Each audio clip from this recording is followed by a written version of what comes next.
আমাদের সোনার ইতিহাস আমাদেরকে জানতে হবে। আজকে পৃথিবীতে যখন আমরা তাকাই তখন দেখি খুবই অসহায় একটা অবস্থা, খুবই অসহায় একটা অবস্থা। মুসলিমদের কোনো দাম নেই, কোনো দাম নেই। এটা কি আসলে কি আমাদের ইতিহাস এরকম ছিল না?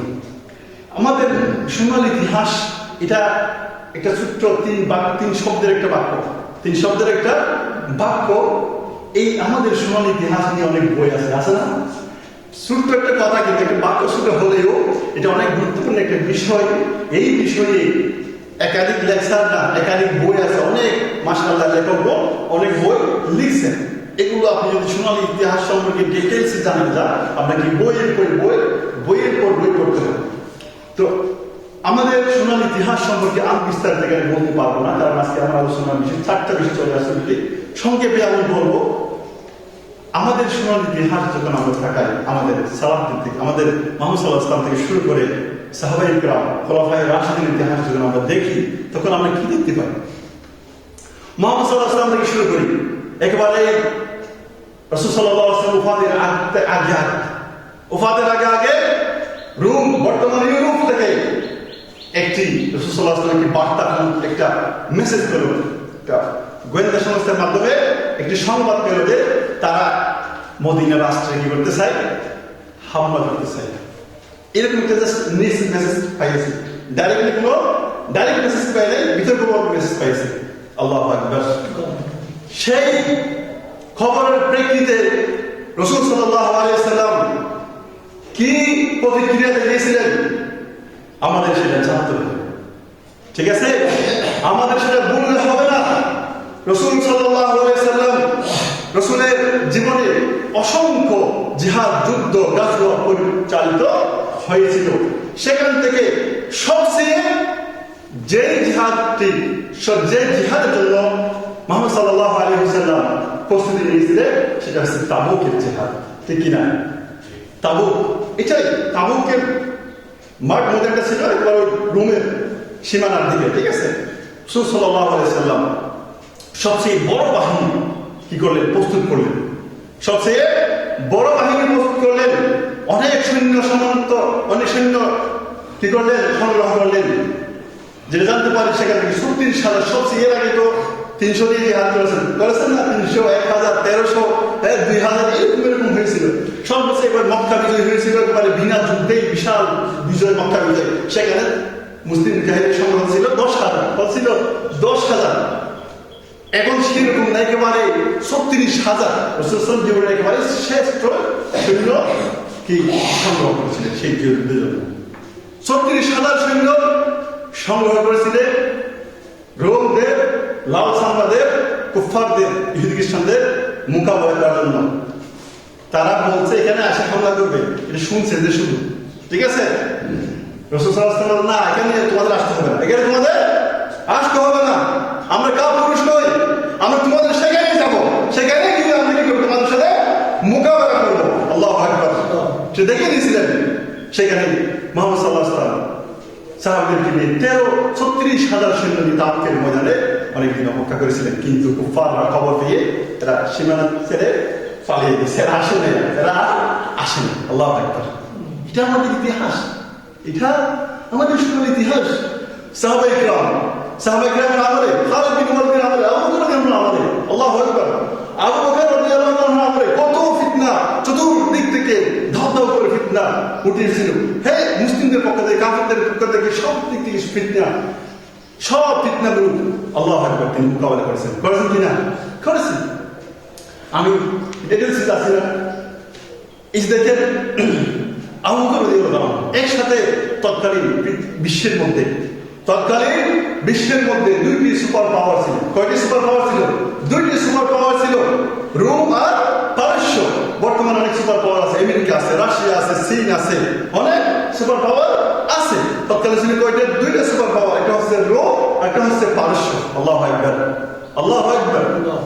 আবু বকর রাদিয়াল্লাহু আনহু শাসন আমলে আবু বকর রাদিয়াল্লাহু আনহু খালিদ বিন ওয়ালিদ রাদিয়াল্লাহু আনহু মধ্যে 2 সুপার পাওয়ারের সাথে একসাথে জিহাদ করেছেন। আল্লাহু আকবার।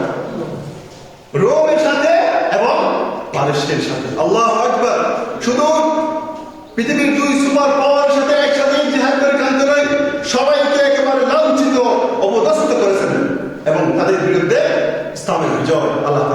দিয়েছে কিনা, ঠিক কিনা?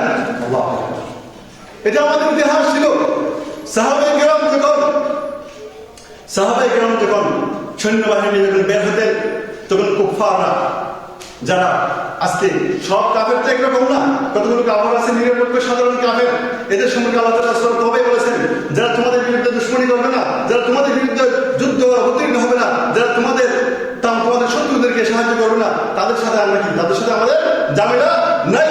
জিহাদ কাদের বিরুদ্ধে হবে, আমাদের সমস্যা কাদের, আমাদের যুদ্ধ কাদের সাথে হবে, সেই সমস্ত কুফফারদের সাথে যারা ইসলামকে নিভিয়ে দিতে চায়, যারা মুসলিমদেরকে নিভিয়ে দিতে চায়, তাদের বিরুদ্ধে আমাদের সংঘর্ষ হবে। আল্লাহ তাআলা বলেছেন কোরআনে সূরা সাফ বলেছেন, ইউরিদুনা লিইউতফিউ নূরাল্লাহি বিআফওয়াহিহিম, তারা চায় আল্লাহর নূর, দ্বীন ইসলামকে নিভিয়ে দিতে মুসলিমদেরকে নিধনের মাধ্যমে। ইউরিদুনা লিইউতফিউ নূরাল্লাহি বিআফওয়াহিহিম ওয়াল্লাহু মুতিম্মু নূরিহি ওয়ালাউ কারিহাল কাফিরুন। তারা চায় এই ইসলামকে পৃথিবীর ভোগ থেকে একেবারে নিচ্ছিন্ন করে দেবে, মুসলিমদেরকে নিধন করে দেবে। আল্লাহ কি বলছেন? আল্লাহ কি ওয়াদা করেছেন? ওয়াল্লাহু মুতিম্মু নূরিহি ওয়াল্লাহু মুতিম্মু নূরিহি ওয়ালাউ কারিহাল কাফিরুন। আল্লাহ বলছেন আমি আল্লাহর দ্বীনকে বিজয়ী করবেন, যদিও কুফফারদের কাছে, কাফেরদের কাছে এটা পছন্দনীয় না। কাফেররা আমাদেরকে, কুফফাররা আমাদেরকে করতেছে, বিভিন্ন হুমকি দামকি দিচ্ছে। যাই হোক, আমি সেদিকে যাচ্ছি না।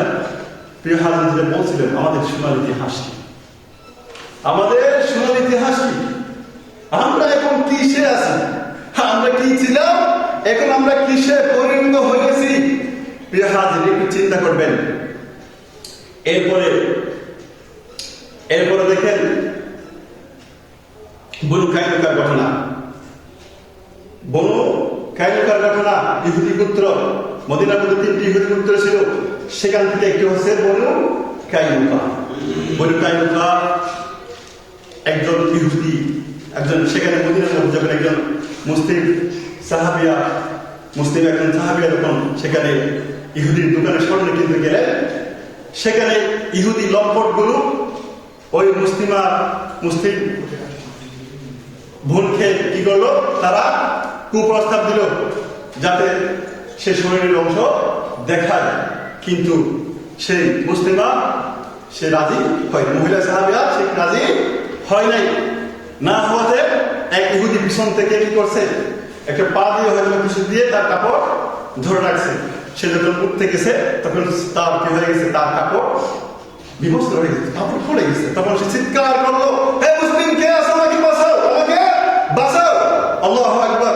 তখন সেখানে পাশে ছিল একজন মুসলিম, একজন সাহাবী, সাথে সাথে সেখানে গিয়ে তরবারি দিয়ে সেই ইহুদিকে, তার দেহ থেকে, তার শিরকে আলাদা করে দিলেন। আল্লাহু আকবার। সেটাই ছিল আমাদের ইতিহাস, সেটাই ছিল আমাদের ইতিহাস। তখন সেখানে যেহেতু সাহাবী একজন একাই ছিলেন, ইহুদিরা তাকে কি করেছে, হত্যা করেছে। এবং রাসূল সাল্লাল্লাহু আলাইহি ওয়াসাল্লামের কাছে যখন এই খবর গেল, একজন মুসলিমাকে যখন কি করলো, একজন মুসলিম বোনকে, একজন মুসলিম মাকে যখন অপমানের কথা যখন মুহাম্মদ সাল্লাল্লাহু আলাইহি ওয়াসাল্লামের কাছে যখন গেল, তখন রাসূল সাল্লাল্লাহু আলাইহি ওয়াসাল্লাম কি করলেন, তখন সাহাবীদেরকে নিয়ে জিহাদে বের হলেন। তাদেরকে অবরোধ দিয়ে এই ইহুদিদেরকে মদিনা থেকে কি করলেন, মদিনা থেকে বের করে দিলেন। মদিনা থেকে কি করেছিলেন, বের করে দিয়েছে। হত্যা করার জন্য চাইছিল, কিন্তু আব্দুল্লাহ বিন উবাই ইবনে সুলুল মুনাফিক নেতা এসে আল্লাহ রাসূলকে বেশি কি করছে, রিকোয়েস্ট করতে তাকে বলছে, ঠিক আছে যাও, তাদেরকে হত্যা করলাম না, জাস্ট এখান থেকে চলে যেতে হবে, বিতাড়িত করলাম। আজকে যে ইহুদিরা পৃথিবীকে নিয়ন্ত্রণ করতেছে, পৃথিবী চালাচ্ছে এখন ইহুদিরা, ঠিক আছে, যে আজকে পৃথিবী যারা, যে ইহুদিরা আজকে পৃথিবী পরিচালনা করতেছে, কলকাঠি নাড়তেছে, ঠিক আছে, সেই ইহুদিদেরকে রাসূল সাল্লাল্লাহু আলাইহি ওয়াসাল্লাম মদিনা থেকে বহিষ্কার করেছেন। আল্লাহু আকবার। এটা আমাদের ইতিহাস। তারা ভিক্ষা করেছিল মুসলিমদের ভূমির মধ্যে থাকার জন্য, কিন্তু তাদের সেই ভিক্ষা গ্রহণ করা হয় নাই। ফাইনালি হযরত ওমর রাদিয়াল্লাহু আনহু জামানায় সব ইহুদিদেরকে জাজিরাতুল আরব থেকে, আরব উপদ্বীপ থেকে সবাইকে একবার বের করে দিয়েছিল। সেই ইহুদিরা আজকে মুসলিমদেরকে চ্যালেঞ্জ করতেছে, ঠিক আছে। প্রিয় হাজির, আমাদের শুনলাম ইতিহাস আমাদের জানতে হবে। এরপরে আরেকটি ঘটনা শুনেন, মোহাম্মদ বিন কাসেমের ঘটনা আপনারা শুনেছেন না? মোহাম্মদ বিন কাসেম এই ভারতের হিন্দুস্তানের একটি জায়গার নাম সিংহল, বর্তমান শ্রীলঙ্কা। সিংহল দ্বীপ থেকে মুসলিমদের কিছু জাহাজ যখন যাত্রা করলো আরবের দিকে, তখন সেই ঘটনাক্রমে সেখানে মুসলিমদের জাহাজ, সেখানকার দস্যুরা কি করেছিল, লুণ্ঠন করেছিল, ডাকাতি করেছিল। পরে সেখানে তারা সব মালামাল লুণ্ঠন করার পরে একজন কিছু মুসলিমদেরকেও সেখানে তারা মুসলিমদেরকে ধরে, মুসলিম মহিলাদেরকে, মুসলিম বাবুদেরকে ধরে নিয়ে গিয়েছিল।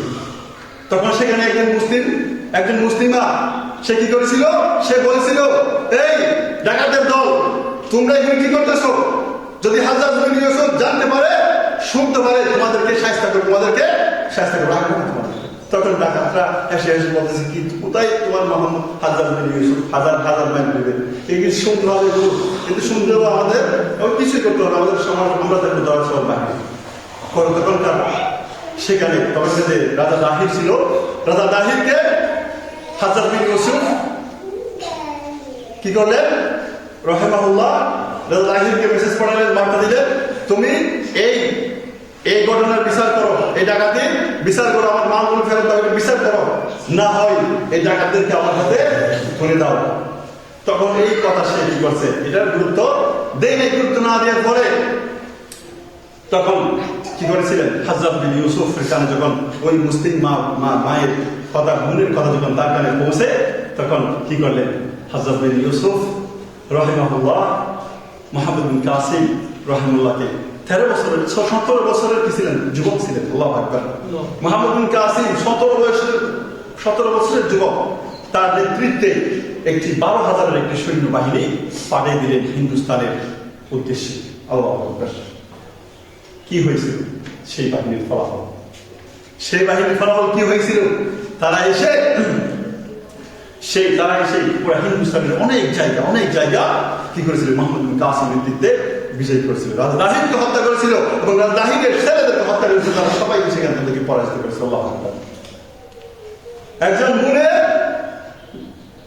ডাকে সাড়া দেওয়ার জন্য সুদূর আরব থেকে হাজার মাইল অতিক্রম করে একজন মুসলিমের মায়ের বোনের ডাকে সাড়া দেওয়ার জন্য তারা চলে এসেছিলেন এবং কুফফারদেরকে উপযুক্ত শিক্ষা দিয়েছিলেন। এটাই আমাদের সোনালী ইতিহাস। কিন্তু আজকে আমাদের বাস্তবতা কি? আজকে আমাদের অবস্থা কি? জানেন, কিছু খবর রাখেন।